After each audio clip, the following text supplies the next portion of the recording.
Bom dia, boa tarde, boa noite. Mais uma vez, meus amigos, minhas amigas, estamos aqui reunidos em prol de orarmos por nós, orarmos pelos que sofrem de todo tipo de mazela, sejam elas físicas, psicológicas ou de obsessão. Convido você a se juntar a mim nesse momento e levarmos o pensamento a Deus e a Jesus, nosso Mestre, e aos bons espíritos, espíritos de luz, aos nossos anjos da guarda, aos nossos espíritos familiares, daqueles que nos são caros, que também estão no seu caminho pela evolução, mas que já adiantaram-se pelo menos 1 ou 2 degraus no caminho do esclarecimento, que entenderam aquela máxima de Jesus, de que o reino dele, Jesus, não é o deste mundo material, mas sim o espiritual. E convido também a você que deixe de lado as angústias, as mazelas, as tormentas, os sofrimentos de todo gênero, para que possamos aurir o melhor do Evangelho segundo o Espiritismo, aonde sim, as máximas e a moral cristã estão intactas, mas que há mensagens de espíritos superiores codificadas por Kardec, no sentido de clarear aquilo que não era possível à época do Evangelho, à época de Jesus, e que agora, por intervenção do Espírito da Verdade, desde que Kardec as codificou, foi lançada uma luz sobre aquilo que ainda não era claro do Evangelho. Portanto, meus amigos, minhas amigas, eu os convido a ler comigo a passagem que eu vou tirar neste momento. Capítulo 1. Não vim destruir a lei. Item 1. Não penseis que vim destruir a lei ou os profetas. Não vim para destruí-los, mas para dar-lhes cumprimento.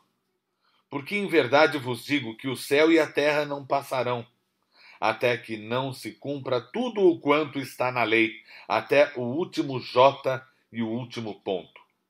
Mateus, capítulo 5, versículos 17 e 18. Sobre Moisés. Há duas partes distintas na lei mosaica: a lei de Deus, promulgada sobre o Monte Sinai, e a lei civil ou disciplinar, estabelecida por Moisés.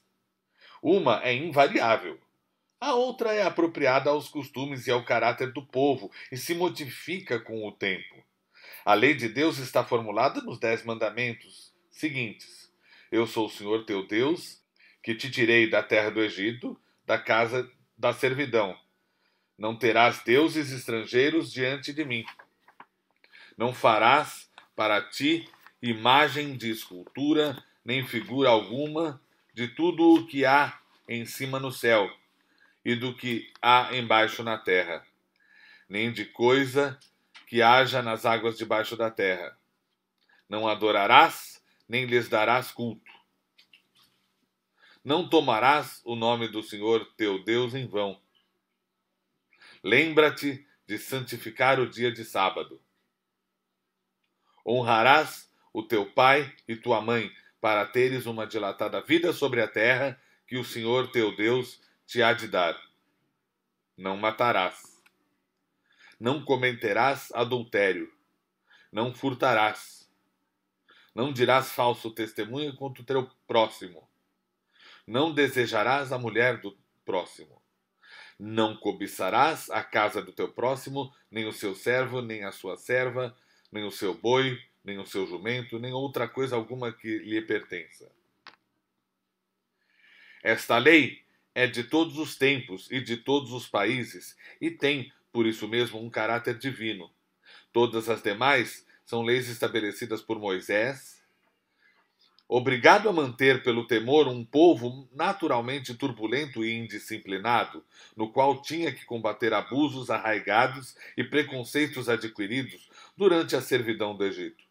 Para dar autoridade às suas leis, ele teve de lhes atribuir uma origem divina, como o fizeram todos os legisladores dos povos primitivos.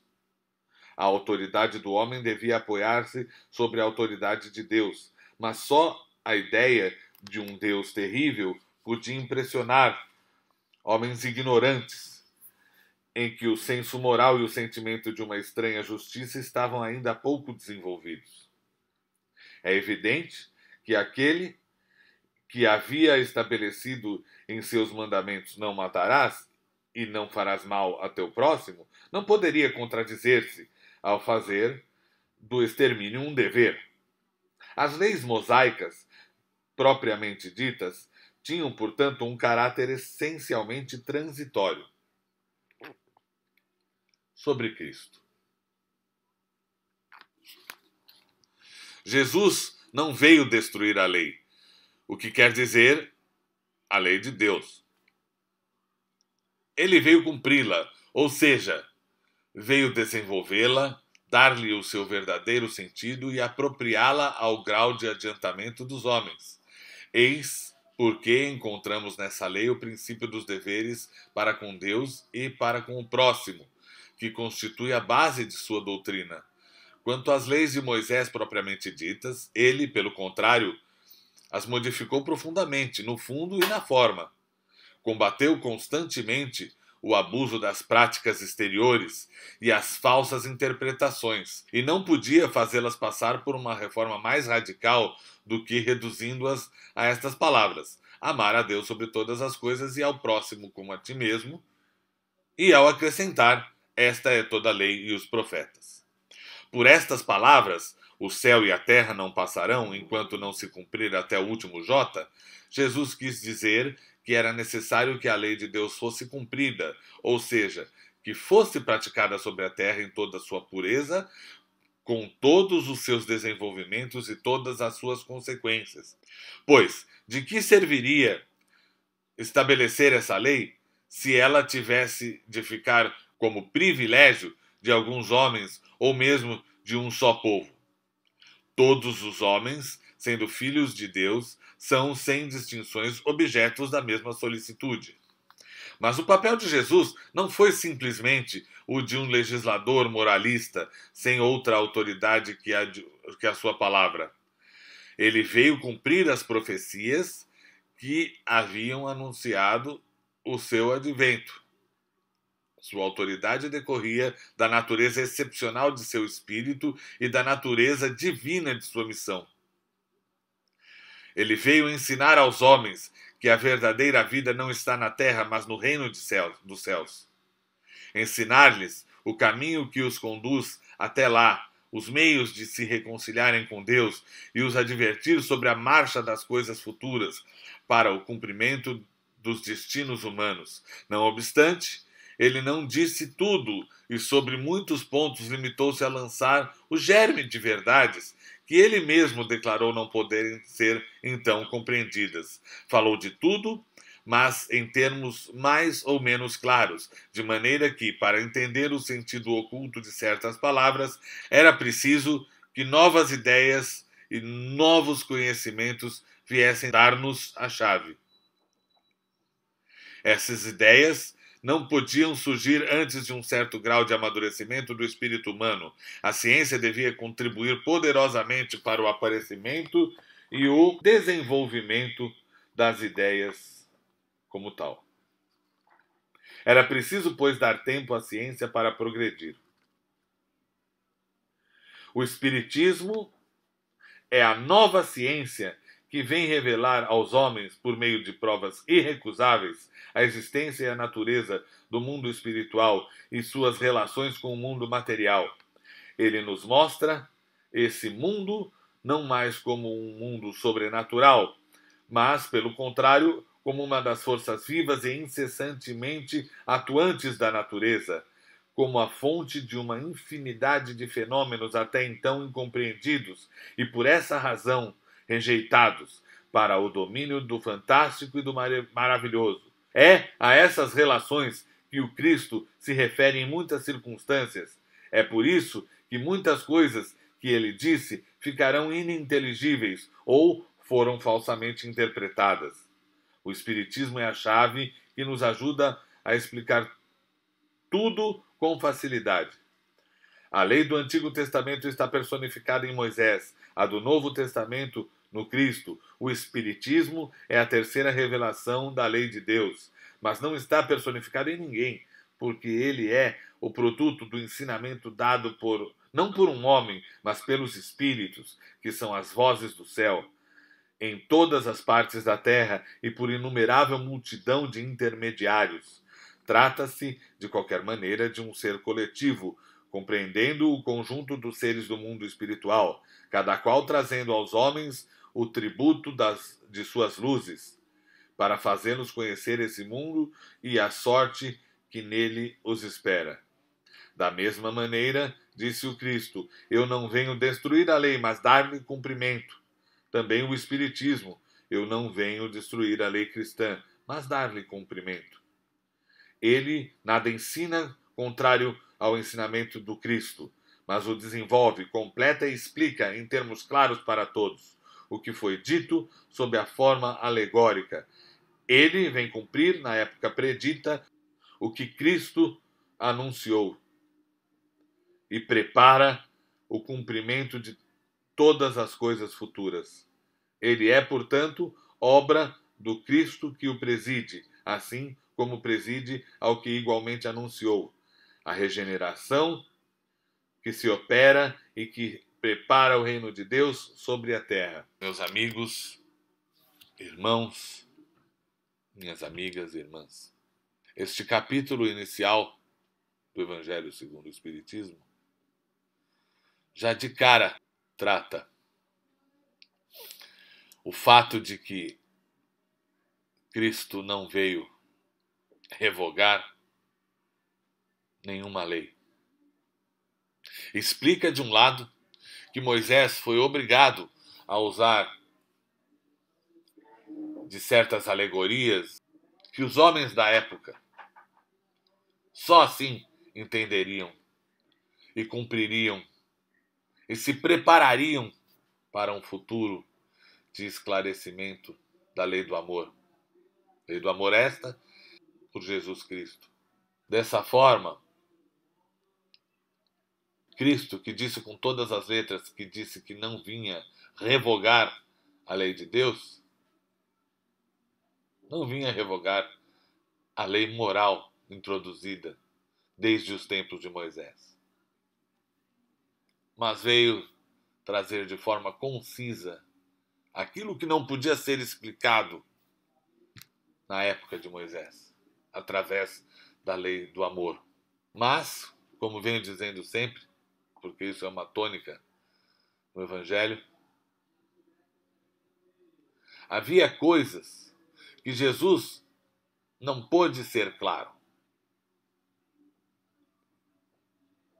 E o Espiritismo, que como nós vimos agora, não é personificado em uma pessoa, como foi a lei mosaica, como foi a lei cristã, o Espiritismo veio clarear tudo aquilo que Cristo não pôde dizer na sua época, porque não havia condições para aqueles espíritos compreenderem. Então, a caridade colocada em prática é o ponto central. Não nos devemos preocupar em compreender tudo ao mesmo tempo. Mas tenhamos isso.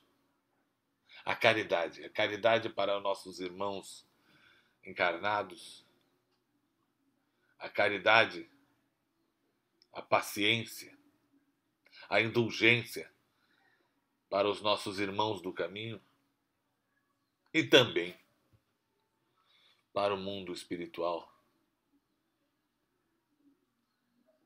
cheio de espíritos perdidos e precisando de uma orientação.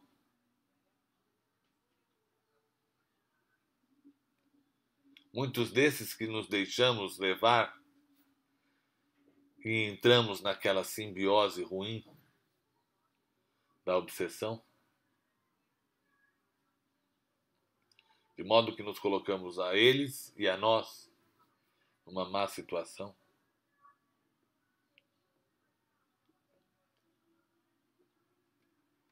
Tenhamos caridade, tenhamos amor por nós mesmos, por esses espíritos. E não nos esqueçamos que estamos num caminho de evolução. E essa evolução nos leva a Deus, nos leva à angelitude. Convido-os à oração final. Pai nosso que estais nos céus, santificado seja o vosso nome, venha a nós o vosso reino, seja feita a vossa vontade, assim na terra como no céu. O pão nosso de cada dia nos dai hoje. Perdoai as nossas ofensas, assim como nós perdoamos a quem nos tem ofendido. E não nos deixeis, Senhor, cair em tentação, mas livrai-nos de todo o mal, porque vosso é o reino, o poder e a glória para todo sempre. Assim seja.